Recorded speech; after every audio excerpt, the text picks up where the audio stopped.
ये विजयर श्रेय निश्चित भाव में मु कोरेवासी को देवी। मु आरंभ कही रखी जे ये लड़ी मु लड़ू ना, ये लड़ी कोरेवासी मो लड़ुंट एवं जो भाई भाव में कोरेवासी मोर प्रति भल पाइबा स्नेह श्रद्धा और आशीर्वाद देते यह सेमानकर विजय एवं ता सहित मो दलर वरिष्ठ नेतृमंडली मार्गदर्शन एवं मोर देवतुल्य कर्मकर्ता मानकर 24 घंटा परिश्रम हूँ विजय श्रेय दूची। एवं केवल ये कही रखा चाहूँगी आज दिन में आम संकल्प नौचु कि भाव में एक विकसित कोरी गठन करूँ और आगामी दिन में आम जो स्वप्न देखीचु माननीय प्रधानमंत्री नरेंद्र मोदी नेतृत्व में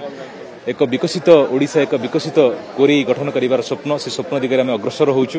एवं निश्चित भाव में आज समस्ते आनंद उल्लास पालन कर सहित आम संकल्प नौचु कि भाव में एक विकसित कोरी गठन करूँ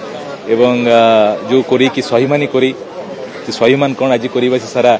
ओडिशावासी को देखते कला टंका विरुद्ध में जो लड़ाई होता से लड़ाई में कोरीवासी देखिले जे से स्वाभिमान सहित अच्छा सत्य धर्म और न्याय सहित अच्छा निश्चित भाव में कठिन संघर्ष था किंतु कहुए जे संघर्ष जी कठिन तार फलाफल से मधुर तेणु आज ये विजय साधारण जनता विजय होती साधारण जनता ये लड़ाई लड़ुले मोपाई एवं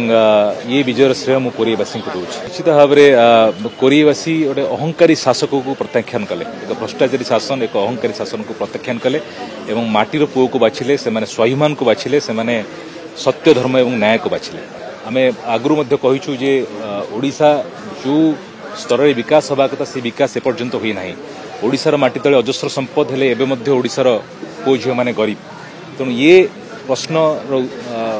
एपर्यंत ओडिया माने खोजुथिले एवं ये जो अस्मितार विजय है आज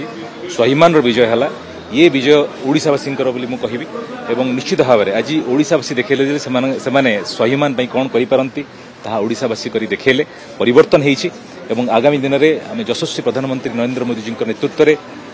राज्यस्तरीय आम यशस्वी आम जिते सब नेतृमंडली अच्छा समस्त नेतृत्व में आम निश्चित भाव में एक विकसित ओडिशा गठन करने समस्त संकल्पबद्ध।